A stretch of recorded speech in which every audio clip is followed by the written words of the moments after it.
Iran Israel যুদ্ধের আপডেটের দিকে নজর রাখবো। সংযমের কোনো লক্ষণই নেই।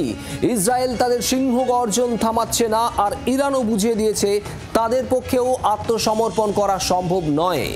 ফলে গত বছরের মতো এবার আর ইরান ইসরায়েল সংঘর্ষ কয়েক দিনের মধ্যে যে থেমে যাবে না, তেমনটাই ওয়াকিবহাল মহলের ধারণা। এই মুহূর্তে প্রশ্ন একটাই, ইরান ইসরায়েলের যুদ্ধ কবে থামবে আর কোন পথে গড়াচ্ছে এই যুদ্ধের পরিণতি? সংঘাত শীঘ্রই না থামলে আরও ডামাডোলের দিকে এগিয়ে যাবে পশ্চিম এশিয়ার ভূরাজনীতি। আর এক্ষেত্রে অনেকেরই মত, সবটাই নির্ভর করছে মার্কিন প্রেসিডেন্ট ডোনাল্ড ট্রাম্পের অবস্থানের উপর।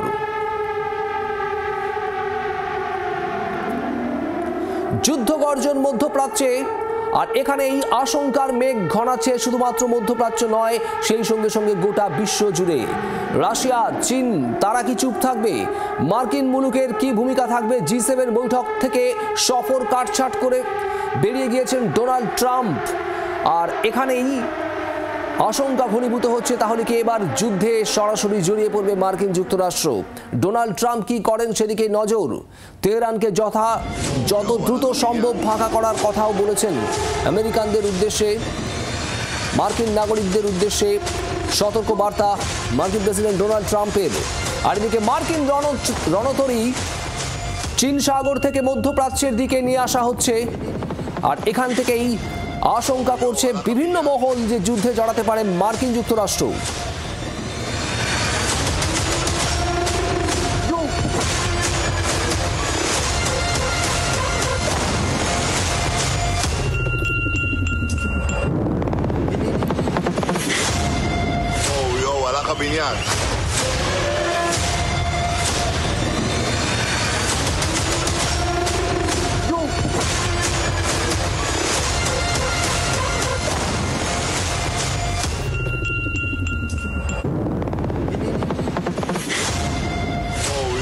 הבניין.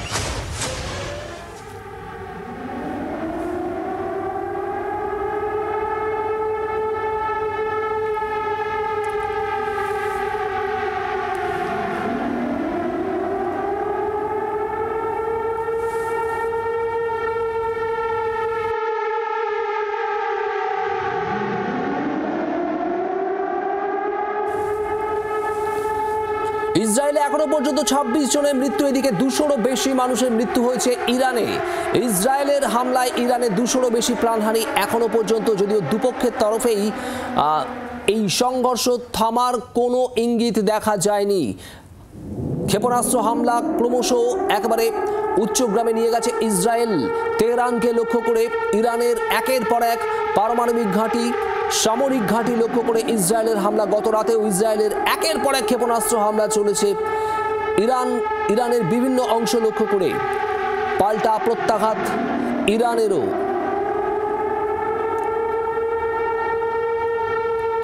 অন্তত 224 জনের মৃত্যু হয়েছে ইরানে এখনো পর্যন্ত, এবং গত 4 দিন পর আজ পঞ্চম দিনে ইরান ইসরায়েলের এই যুদ্ধের পরিস্থিতি। জল মাপছে ইউরোপ, জল মাপছে মার্কিন মুলুক, এবং গোটা দুনিয়া এই মুহূর্তে কড়া নজর রেখেছে ইরান ইসরায়েলের পরিস্থিতির দিকে। ঠিক কি হতে চলেছে এরপর? ইরানের পক্ষে সমর্থন জানাবে কোন কোন দেশ, আর ইসরায়েলের পক্ষে কারা?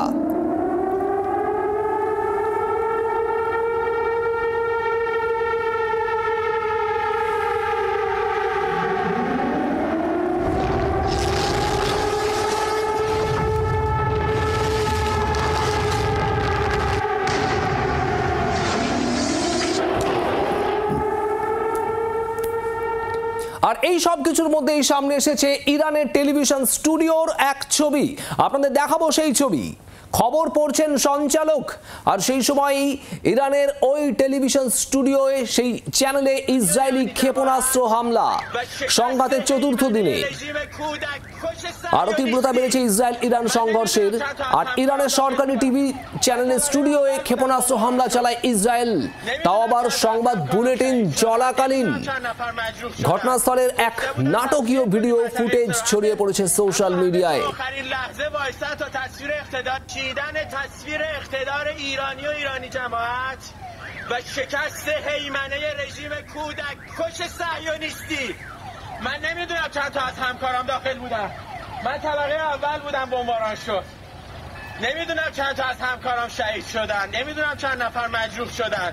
گفته بودن تخلیه کنیم منطقه استرا، اما همه تا آخرین لحظه وایستن تا تصویر اقتدار، چیدن تصویر اقتدار ایرانی و ایرانی جماعت و شکست هیمنه رژیم کودک کش صهیونیستی. من نمیدونم چند تا از همکارام داخل بودن، من طبقه اول بودم بمباران شد. نمیدونم چند تا از همکارام شهید شدن، نمیدونم چند نفر مجروح شدن. এইবার সেই ভিডিও আপনাদের দেখাচ্ছি, আপনারা দেখুন। ইরানের সরকারি নিউজ চ্যানেল সেখানে খবর পড়ছেন সঞ্চালক, আর আচমকাই সেখানে ক্ষেপণাস্ত্র হামলা।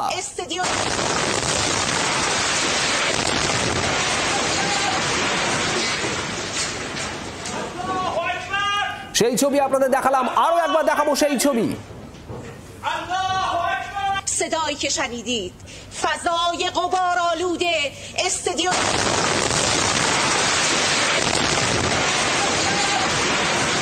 এই নাটকীয় ভিডিও ফুটেজ ছড়িয়ে পড়েছে সোশ্যাল মিডিয়ায়, যেখানে ক্ষেপণাস্ত্র হামলার ফলে গোটা স্টুডিও থরথর করে কেঁপে উঠছে। আর সেই সময় সংবাদ সঞ্চালনা করছিলেন উপস্থাপক এবং সাহার ইমামি। সেই উপস্থাপক বিস্ফোরণের পরই আতঙ্কে আসন ছেড়ে একেবারে লাইভে উঠে যান।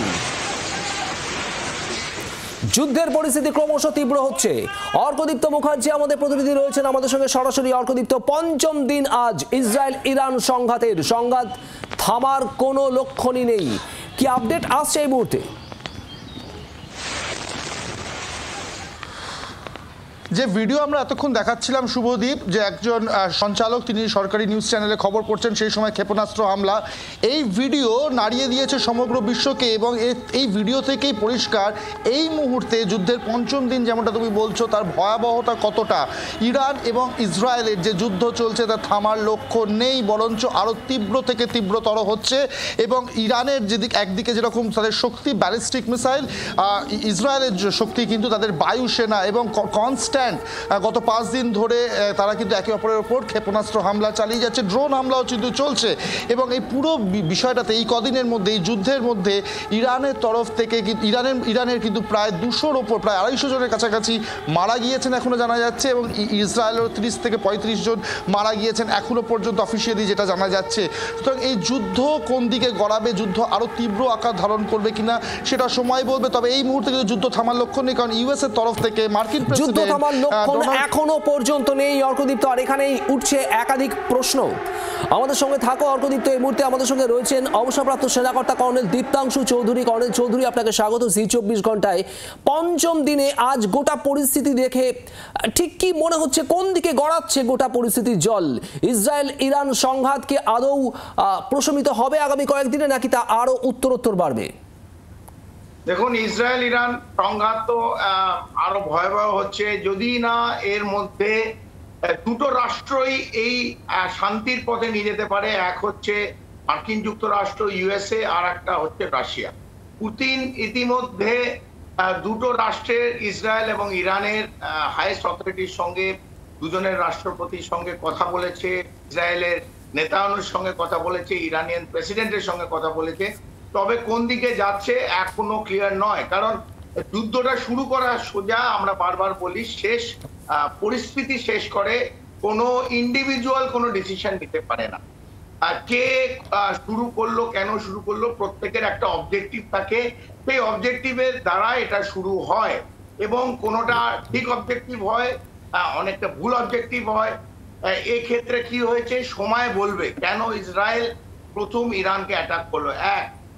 গতকাল আমরা জানি ইতিমধ্যে G7 মিটে মার্কিন যুক্তরাষ্ট্র প্রেসিডেন্ট, যেটা আপনারা দেখালেন, ওনাদের কাস্টমারি ফটোগ্রাফারের পর ওয়াশিংটনে ফেরত চলে গেছে এবং প্রত্যেক national security council of USA, united স্টেটসকে বলেছে তাদের সিচুয়েশন রুম, আমরা যেটাকে ওয়ার রুম বলি, সেখানে একত্রিত হতে।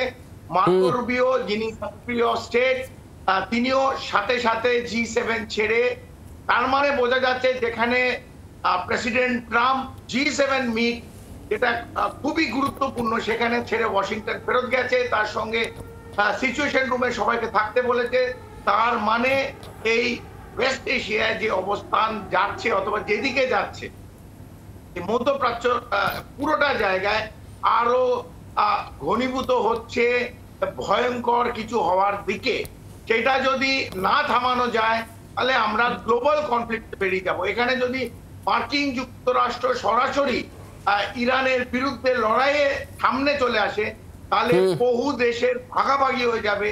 তাহলে আমরা তৃতীয় বিশ্বযুদ্ধ, একটা গ্লোবাল কনফ্লিক্টের দিকে কিন্তু এগিয়ে যাব। এই যত রাষ্ট্র আছে যারা super power, Russia, NATO countries অথবা মার্কিন যুক্তরাষ্ট্র, আমরা প্রত্যেকে প্রথম বিশ্বযুদ্ধ, দ্বিতীয় বিশ্বযুদ্ধ দেখেছি এবং তার খারাপ ফলাফল কি হয়েছে। দীর্ঘদিন ধরে 8 বছর 9 বছর ধরে এই দুটো যুদ্ধ হয়েছে বিভিন্ন জায়গায় ছোট ছোট ভাবে। এর ফলাফল খারাপই হয়, এর ফলাফল ভালো হয় না। এটা বিশ্বে রিসেশন হয়ে যায় এবং বিশ্ব ধ্বংস হয়ে যায়। তার মধ্যে ভারতও বাদ যাবে না। এবং সেই ধ্বংসের কি মুখে আমরা আরো একবার এসে দাঁড়াতে চলেছি কর্নেল চৌধুরী? এই মুহূর্তে হয়তো এই প্রশ্নটাই সব থেকে বড় হয়ে দাঁড়াচ্ছে। আপনাকে আপাতত অনেক ধন্যবাদ। এবং মার্কিন প্রেসিডেন্ট ডোনাল্ড ট্রাম্পের G7 এর বৈঠক থেকে দ্রুত বেরিয়ে আসা, ন্যাশনাল সিকিউরিটি কাউন্সিলের ওয়ার রুমকে অ্যাক্টিভেট করা, এগুলো কি আলাদা ইঙ্গিত বহন করছে? আমাদের নজর থাকবে, সব আপডেট আপনাদের দিতে থাকবো। অর্কদীপ্ত আমাদের প্রতিনিধি আমাদের সঙ্গে ছিলেন। অর্ক, তোমাকেও ধন্যবাদ।